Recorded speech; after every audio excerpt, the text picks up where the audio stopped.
ஏன்னா ரஜினி, எப்படி இருக்கீங்க? நல்லா இருக்கீங்களா? கமல் நல்லா இருக்க. கமல், நீங்க எப்படி இருக்கீங்க? ரஜினி, என்ன நம்ம நிலைமை இப்படி ஆகி போச்சு? மார்க்கெட் இல்லாம கடைசியில நம்ம 2 பேரும் ஒன்னா நடிச்சாலாவது நம்ம படத்தை பார்ப்பாங்களா அப்படிங்கிற சுச்சுவேஷனுக்கு வந்துட்டேனே. ஆமா கமல், என்ன பண்றது? நம்ம நிலைமை இப்படி ஆகி போச்சு. கடைசியில பாருங்க, இந்த ட்ரெய்லரை லான்ச் பண்ணிருக்கோம் இவ்வளவு கஷ்டப்பட்டு. ஆனாலும் இவனுங்க நம்மள பார்க்காம கார் வாஷ் பண்ற பொண்ணுங்களை தான் பார்த்து ரசிக்கிறானுங்க. இருந்தாலும் நீங்க ஒன்றும் கவலைப்படாதீங்க கமல், என்கிட்ட பட்டம் இருக்கு. என்னையா சொல்ற? அதான் கமல், நான் தான் சூப்பர் ஸ்டாரு. நான் ஒருத்தன் தான் சூப்பர் ஸ்டாரு. யோ, இதே வேலையா வாங்க.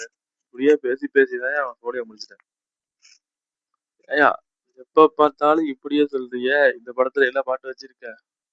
அதே பாட்டு தானே? நான் தான் தலைவரு, நான் தான் சூப்பர் ஸ்டாரு, நான் ஒருத்தன் தான் சூப்பர் ஸ்டாரு அப்படின்ற பாட்டு தானே வச்சிருக்கேன். ஆமா கமல், எப்படி கண்டுபிடிச்சிக்க? ஓ, உன்னை பார்த்தாலே தெரியலையா? இந்த பாட்டை தவிர நீ வேற பாட்டை வைக்கவே மாட்டேன் நீ உன் படத்துல பூரா. முதல்ல நீ இதை மாத்தி தொலையா, அப்பயாவது படத்தை பாக்குறாங்களா பாப்போம். ஆமா கமல், நீங்க அருமையான படம் நடிச்சீங்க. உங்க படத்தை பார்த்ததுக்கு அப்புறம் தான் சுத்தமான முடிவுக்கு வந்துட்டானுங்க அவனுங்க. சரி சரி, சண்டை வேண்டாம். நம்ம 2 பேரும் ஒத்துமையா இந்த படத்துல அடிச்சு பிடிப்போம். எப்படி வரப்போதும் தெரியல. ட்ரைலரே பார்க்க மாட்டானுங்க. படத்தை பார்ப்பானுங்களா? பாப்பாங்க ரஜினி, பாப்பாங்க.